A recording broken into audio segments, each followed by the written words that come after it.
However, I reflected as I walked away, well, I am certainly wiser than this man.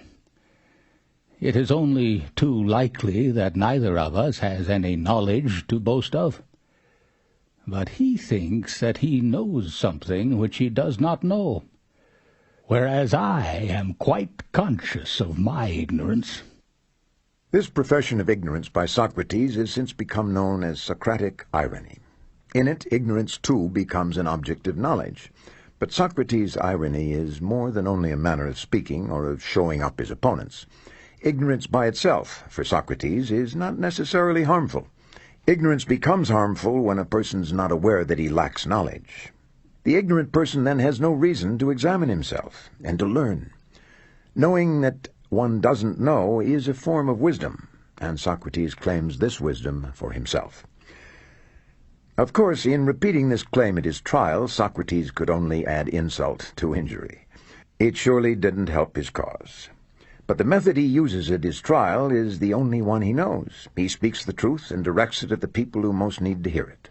Socrates tells the jury, I am not arguing in my own defense, but rather in yours, since you will not easily find someone else who, like me, clings to the state as a sort of gadfly. Nor is Socrates willing to change his opinions or his method because of the possible consequences of what he says. To do this would be to repeat the mistake of not recognizing one's own ignorance. Even to fear death, my friends, is also to think ourselves wise, without really being wise. For it is to think that we know what we do not know. Socrates' honesty and consistency were not enough to convince his jury. As Socrates himself points out, the vote against him is surprisingly close, 280 to 221. The 501st vote was by custom attributed to the goddess Athena, always in favor of acquittal. But the jury's first verdict was not the end of the matter. A second vote was required to determine Socrates' punishment. In ancient Athens, a defendant was permitted to suggest an alternate punishment to the one proposed by his accusers. The jury would then choose between the two. In his case, Socrates' accusers sought the penalty of death. Here Socrates faces a dilemma. If he proposes a real punishment, he would be accepting the jury's verdict. But his view of that verdict is no different from before. He considers himself guilty of nothing more than attempting to educate the people he encountered, of trying to enable them to know themselves. He'd carried on this work, what's more, with no profit to himself. Unlike other teachers then and now, Socrates didn't accept fees for his instruction. Knowledge is not something he believes that should be bought and sold. In any event, he doesn't think of himself as having knowledge, except for the knowledge that he does not know. So Socrates asks the jury, What is it that would be proper for me to pay for neglecting what most people care about? Money-making and housekeeping and military appointments? For trying to persuade each one of you how he could become most good and most wise before he took care of any of his interests? What do I deserve, since I am such as that? And then he answers his own question. Something good, gentlemen, if I am to say what it ought to be in truth. And further, something good which would be suitable for me. So, this is my estimate of the just penalty according to what I deserve. Free board in the town hall. Socrates points out that this was the reward usually given to the winners of prizes at the Olympic Games. It must have been as obvious to Socrates as it is to us now that this proposal would not win over his jurors. For them it was important that he should admit his guilt. At the very least, they wanted to humiliate him. Even when Socrates, at the urging of his friends, adds that he would be willing to pay a small fine, it's too little and too late. The jury is forced to choose between the punishment of death and the strange combination of punishments proposed by Socrates. Faced with this, the jury sentences Socrates to death. So, even when he confronts the prospect of the death penalty, Socrates doesn't compromise. He once again reminds the jury, after they reach their decision, about his reason for this refusal. The difficult thing is not to escape death, but to escape wickedness. And now I, being slow and old, have been caught by the slower one. But my accusers, being clever and quick, have been caught by the swifter one, evil. He concludes his speech at the trial with a last wish. One thing only I ask my accusers. Punish my sons, gentlemen, when they grow up. Give them the same pain I gave you. If you think they care for money or anything else before virtue. And if they have the reputation of being something when they are not, reproach them as I reproach you, that they do not care for what they should. On that note, the trial of Socrates and the dialogue called the Apology comes to an end. But the account of what happens to Socrates after the trial continues in the second dialogue of the trilogy. The second dialogue is named the Crito, after a friend of Socrates who appears in it. At the opening of the Crito, Socrates is in prison.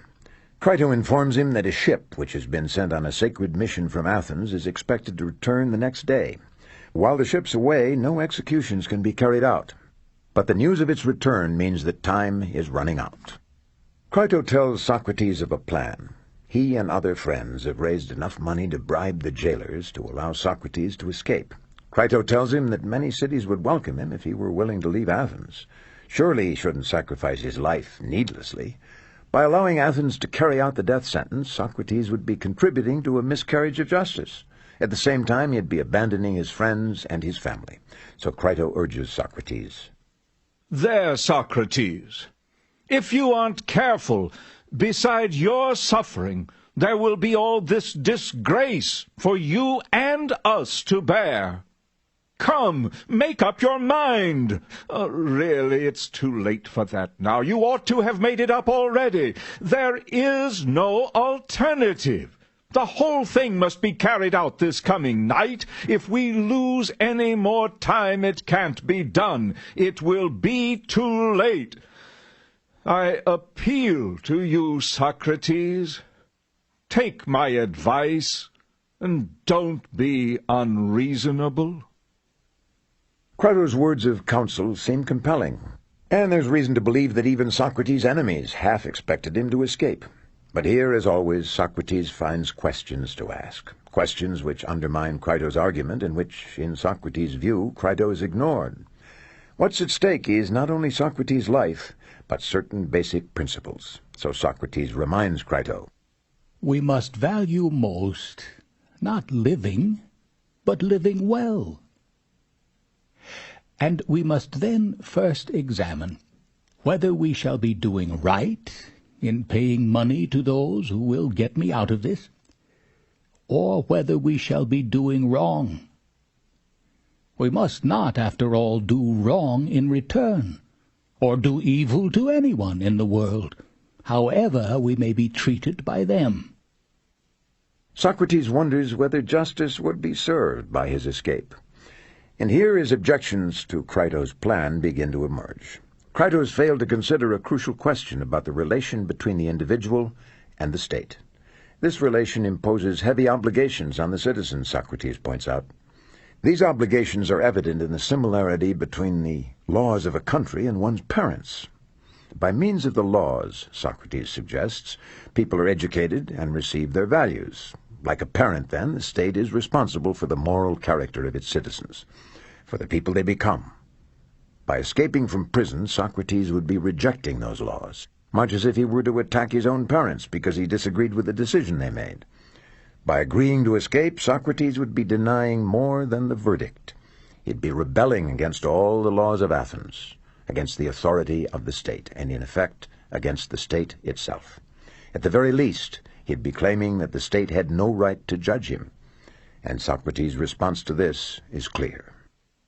Violence is not allowed against mother or father, much less against your country. Socrates calls to Crito's attention a second and even stronger objection. A man's free to leave his country at any time. If he chooses not to leave, but to remain, he in effect signs a contract with the country to obey its laws. It would be wrong for him to break this agreement just because he sometimes objects to a particular law. This is all the more true if it's not a law he finds fault with, but a person or group of people who misapply the law. Socrates claims that this is indeed what's occurred at his trial. He's been wronged not by the laws, but by human beings. For him to act as if the laws or the state were culpable, then, would itself be an injustice. Socrates imagines what the laws themselves would say if they could speak. Now, Socrates, what are you proposing to do? Can you deny that by this act which you are contemplating, you intend, so far as you have the power, to destroy us, the laws, and the whole state as well? Do you imagine that a city can continue to exist and not be turned upside down, if the legal judgments which are pronounced in it have no force, but are nullified and destroyed by private persons? With this conclusion, Socrates rejects Crito's proposal. Crito himself concedes that there's nothing more to say. Socrates doesn't claim here that everything a state or country commands a citizen to do is just. He's not even saying that he himself would obey every law or decision adopted by Athens. Socrates had made clear earlier at his trial that if the jury told him he could continue to live in Athens if he changed his way of life, if he stopped his questioning, for example, he would not agree to this. He would go on doing exactly what his conscience told him to. The state, with all its power, couldn't force him to stop doing what he thought was right. But although Socrates might disobey that particular decision or law, he wouldn't even then be rejecting the state as a whole. He'd do what he felt he had to do, on the grounds of reason and conscience. The state, on the other hand, would do what it chose to do, and this included executing Socrates. In taking this position, Socrates presents the first known defense of the principle of civil disobedience. A citizen chooses to disobey a law or decree of the government, but he does this publicly and agrees to accept the state's punishment for breaking the law. Civil disobedience forces the state to re-examine its own conscience. It demonstrates to the state how serious the consequences of its policies are. If the government changes its policies as a result of this act, so much the better. Even if it doesn't, the man who commits civil disobedience remains true both to his conscience and to the state. Here too, then, Socrates appears in the role of teacher. On the one hand, he claims the right to disobey a law on the grounds of conscience.